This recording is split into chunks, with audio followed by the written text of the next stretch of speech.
Hip mobility is important because most of us are working a job or sitting down for long hours throughout our day, weeks, months, and so forth, and it all builds up. Our body starts to mold itself based on what we expose it to. So what happens sometimes is like our hips, they act as like a ball and socket, right? They're similar to our shoulders. There's a lot of movement that can take place within the hips, but a lot of us are not giving it the movement it deserves, or we're not aware of the fact that hips can move so freely until we start to like get all stiff and we're like, oh, I want to move. So what happens sometimes is when we're sitting at a desk, our hip comes into what's called hip flexion. So I'm going to bring my knee up. So this is hip flexion.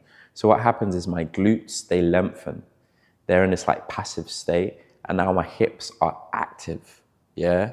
So think of them as like working together as pairs. If this is shortened, like the space here between the abdomen and the thigh, this is gonna be lengthened, okay?